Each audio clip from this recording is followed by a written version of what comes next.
Pindot na po yan. Para makarating tayo sa moon. So ngayon, dahil may first time, magpakilala po muna yung first time para makilala ka ng mga kaklase mo. Anong pangalan niyo po? Huwag na naman yan! Ano raw? So lagi kayo po kayo sa eskwelahan din, no? Pagka magpapakilala ka talaga sa tayo, pagkahanap ka sa kaklase mo.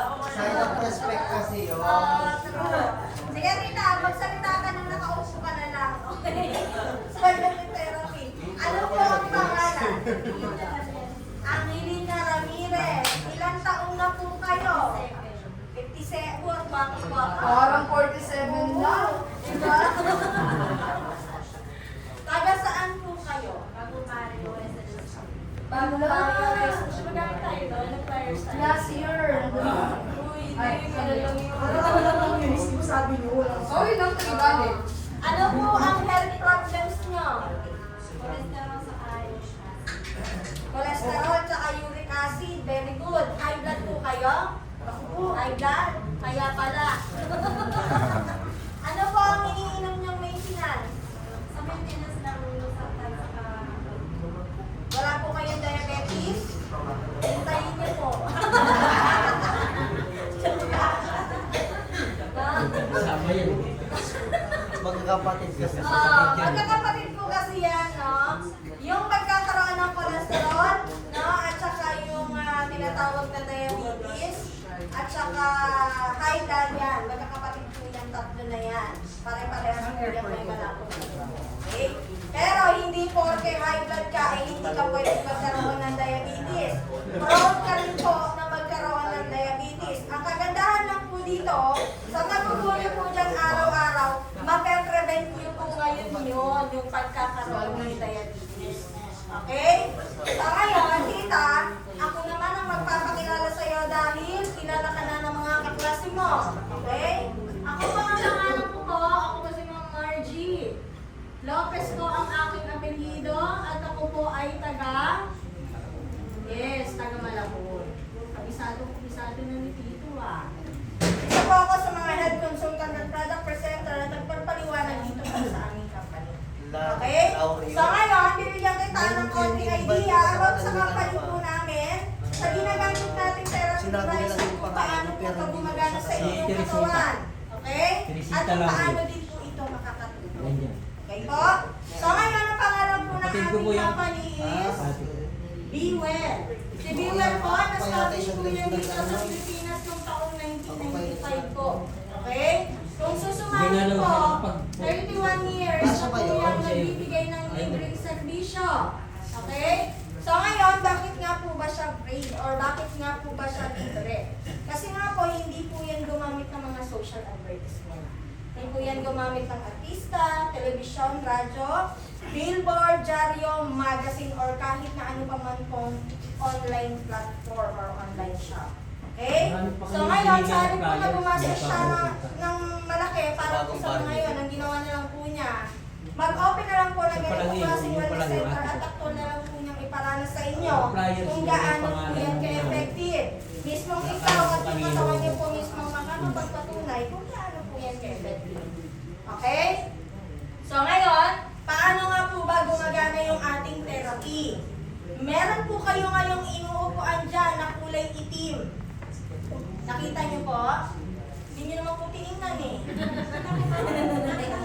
Ay, nakita niyo po ba? O, so ngayon, tita, okay lang po ba sa'yo sa loob po ng ilang segundo yan po ay puputok? Okay na. Joke lang. Ang tawag po dyan, sa kulay itim na yan, is Be Well High Potential Mat Pad or Be Well Ionizing Mat Pad po. Okay? Magkakakonekta po lahat ng mga cord niyan at nakasaksak po yan dito sa ginagamit nating therapy device. Napapansin niyo po, nakasaksak po siya dito sa unang butas, sa kulay red. Yung inuupuan niyo pong therapy dyan, ang tawag po dyan is high potential therapy. Nagpo-produce po yan ng 80% energy electric at 20% negative ion. Okay? Generally, in-cleanse po niya yung buong katawan natin kapag yan po ang ginagamit nyo sa araw-araw. Okay? Bibigyan po kayo niyan ng lakas at sigla ng pangangatawan.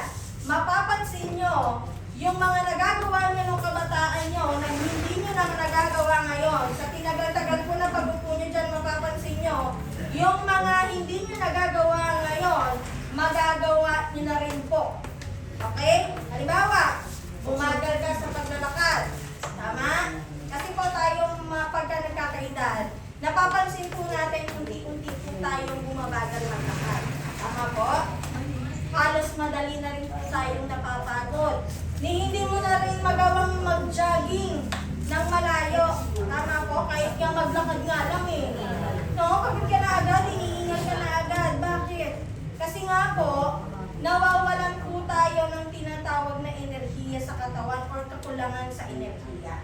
So yun po yung gagawin ng ating therapy.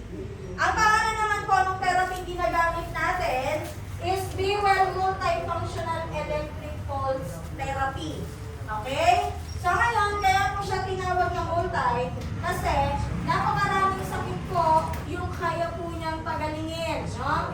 Hindi lang po high blood, pati po diabetes, arthritis, heart disease, migraine, osteoporosis, muscle and joint pain, cataract, asthma, high cholesterol, prostate myoma, basing in the ears, nerve problem, hypertension, low blood pressure, glaucoma, emphysema, hair loss, psoriasis, ovarian cystis, menorrhagia, at marami pa po. Okay? So ngayon, meron po kaming ipinaparanas bilang patunay po na kayo ay nag-undergo ng therapy. Pero nung inopen po ba yung machine, meron po ba kayong naramdaman na masakit? Wala po kayong naramdaman. Gusto niyo po bang may maramdaman? Bakit? Paano mo ngayon mo papatunayan na nag-undergo ka na ng therapy kung ayaw mong maramdaman? Oo. Yun po ay hindi pwedeng hindi mo mararamdaman. Pinararanas po talaga namin yun. Nakatunayan na nag-undergo na po kayo ng therapy. No? Kasi sabi nga, kapag bumili ka ng isang bagay or isang produkto sa TikTok, no? Baka masasatisfied ka ba o malalaman mo ba na talagang maganda yung produktong binili mo? Kapag ka nakita mo lang, hindi mo naman nasubukan, o syempre hindi ka maniniwala kasi nga hindi mo sinubukan. Kaya mas maganda dito po kasi meron po kami kasabihan dito to try is to believe. Hindi po kami naniniwala dito na to see is to believe. No? Kasi mas maganda nga naman nasubukan mo muna bago ka maniwala. Tama? Tama yun? Bago ka pumunta dito at sino ka nag-invite sa inyo? Ay, sina tita, ala kayo. In-invite ko si tita. Na-inform ba siya? Ay, hindi. Sinabi ko pa sa inyo kung anong gagawin po sa inyo din eh. Therapy? Ano daw kasi therapy daw po ang gagawin sa inyo? Salang. Sige tita, dahil in-invite ka nila tita, nakapirma ka naman po, tama po? Nandito siya. May insurance. Nabasa niyo po ba yung pinirmahan niyo? Ako hindi. Hindi mo nabasa, tinitingnan ako ni tita, mukhang hindi niya talaga nabasa, na? Oo, dapat po yun, binabasa niyo. Wala kayo! Sa ngayon, dahil hindi mo binasa, sasabihin ko na lang sa'yo, pero siguro naman, bago ka nila in-invite, ready ka na. Siguro naman, bago ka nagpunta rito, nakapagpaalam ka naman sa mga mahal mo sa buhay. Nakapagpaalam mo ba? Hindi. Oo, malaki lang yan, ma'am. Ha? Oo, malaki. Inatak niya? Nako mo! Pamamalaki lang. So, sige. Dahil hindi ka nakapagpaalam at may pinirmahan ka naman, sasabihin ko na sa'yo kung ano yung pinirmahan mo. Okay? Yung pinirmahan mo, yun po ay katunayan na kahit ano po ang gawin namin sa'yo dito, kahit tutulang ka namin ng paa, okay lang. Huwag ka mag-alala, magaling ka ng bago, galing sa Shopee. Oo. Idadyak lang yan kita. Sige. Ano po ang unang gusto niyong maramdaman? Pakilaman. Ano po ang gusto niyong maramdaman na una? Masakit o masarap? Sabi ko na nga ba, yun ang pipiliin. Masarap. Sige po, dahil gusto niyo po na masarap, ilakad niyo po ngayon ng palad niyo, gano'n. Sige po. Sige po, gano'n niyo po yung kamay niyo. Ayan. Oh. Sige. Huwag kang mag-alala. Wala naman po yan dito. Alam na, Diyos po kayo. Ay. Ayan, tita, may naramdaman ka? Meron? Meron. Ano po yung naramdaman niya? Nanginginig. Oo. Oo. Sige po, iunan niyo pa po yung isang kamay niyo. May paparanas pa ako sa'yo. Wala kang masakit sa puso. High blood ka lang. Wala kang sakit sa puso. Gusto mong magkaroon. Sige po. Huwag kang mag-alala. No? Baka mamaya nervyosa ka. Huwag kang nervousen. No? Sige po. Itaas niyo pa po. Saan po kayo sanay? Kaliwa o kanan? Kaliwa po kayo. Kaliwete po kayo. Ayun. No? Sige. Huwag kang mag-alala. Hindi naman tumasalit na. Makakagulat na. Sige. 1, 2, 3. Meron? Ano po yung naramdaman niyo? Parang kuryente. Pinuso ka? Pinuso ka? Parang ground. So sige, ngayon, papaliwanag sa'yo kung paano po yan makakatulog sa katawan mo, ha? Ang tawag po doon sa nilagyan kita ng board na yun, tawag po doon is microvibration. Si microvibration po, tutulong po yan sa iyong katawan. Lahat po ng mga ugat na meron pa sa katawan mo, ang gagawin niya, dadaanan po niya yan mula sa pinakamalaki hanggang pinakamaliit. Trabaho po niya, natanggalin, takbakin at tusawin lahat po ng mga nakabara na meron ka sa mga ugat mo. Kaya ka nakakaramdam ng mga pamamanhid ng daliri, ng paa at pamumulikat ng bibig. Okay? So ngayon, yung mga binibrate na yan ni microvibration, lalabas po yan ngayon sa apat na portal ways po ng inyong pong katawan. Kaya sa unang 10 araw po, ng paggamit niyo po ng D-Well Electric Pulse Equipment, makakaranas po kayo ng tinatawag na cleansing effect. Ito po yun. Way po yan ang katawan natin para ilabas po yung toxin and harmful substances na meron po tayo sa loob ng ating katawan na naipon po ng matagal na panahon. Especially dahil sa mga kinakain na rin at mga iinom po natin. Okay? So ngayon, mapapansin niyo po sa inyong pag-ihi, mas magiging madilaw po yan magula at mas magiging mapanghipo sa mga ilang araw na magdaraan. Okay? So ngayon, kung nahihirapan naman po kayong dumumi, gagawin po niyang normal ang inyong pagdumi. 2 hanggang 3 beses sa isang araw pero nakadepende. Kapag maraming kinain, dapat maraming ilalabas. Okay? Kaibahan lang po, mas magiging mas mabaho lang po yan at mas maitim. Bakit? Kasi po yung binibrate po ni microvibration na nakabara po sa mga ugat nyo, sasama po yan sa inyong mga dumi, kaya po siya ganun kabaho at ganun kaitim. Okay? So ngayon, makakaranas din po kayo ng malagkit at makating pawis. Dahil yung toxin na yan, hahalo po yan sa pawis natin at lalabas po yan sa lahat po ng pores ng ating balat. Okay? Buong katawan naman po natin, meron naman po yung pores. So pag naranasan niyo po yan, huwag mo siyang kakamutin. No? Ang gawin mo, kumuha ka ng basang towel kung nasa mo yung part ng Makati kung wala ka sa bahay. Pero kung nasa bahay lang, mas maganda po kung ililigo na lang. Madalas na pag-utot at pagdighay, na mararanasan niyo po yan ng sobrang dalas. Na-experience niyo na po umutot ng natutulog kayo? Naranasan mo na, tita? Ilang beses niyo pong nararanasan niyo yung pag-utot ng tulog? Mararanasan niyo na rin po yun ng mas madalas. Okay? Yung pinaramdam ko naman po sa inyo na ginanon kita. Okay? Kanino galing yun? Sa'yo o sa akin? Sa akin? Sige nga, tayo ka nga. Tayo ka, tita. Sige, tayo ka. Hawakan mo ko. Meron?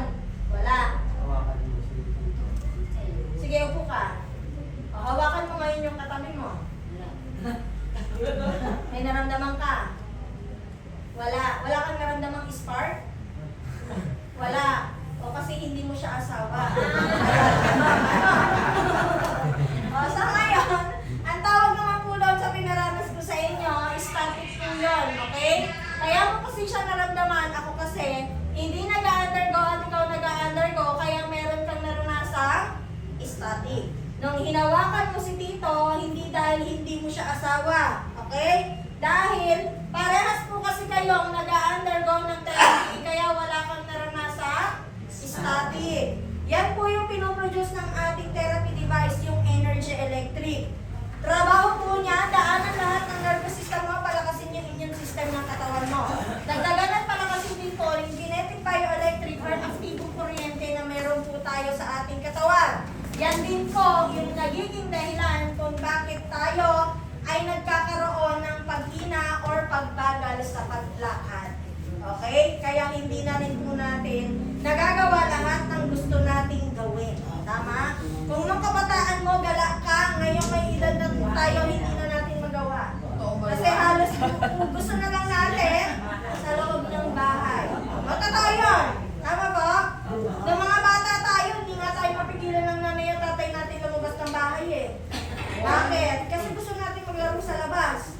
Eh ngayon mga ganyang edad natin na ngayon, gusto nyo pa bang lumabas sa labas? Oo nga, kasi ang gusto na lang sa loob ng bahay. Travel abroad. Diba? Ngayon, dahil first time yung pinapasukan ng tinatawag na energy electric, makakaranas po kayo ng positive reaction. Pero ito, hindi nyo naman po yan mararanasan ng matagal. Temporary lang po yan or panandalian lang. Okay? Maaari nyo itong maranasan yung pananakit ng tiyan, pagtatae, pagsusuka, pagkahilo, pagiging antuking at pagsakit ng kalamnan. Okay? Pag naranasan nyo po ang mga yan, ang gagawin nyo, inom ng tubig, magpahinga, at kinabukasan bumalik ulit dito at mag-therapy para ito po ay mawala. Okay? Paalala lang, ito po, hindi po ito side effect, ha? Healing process po ang tawag po dyan. Okay?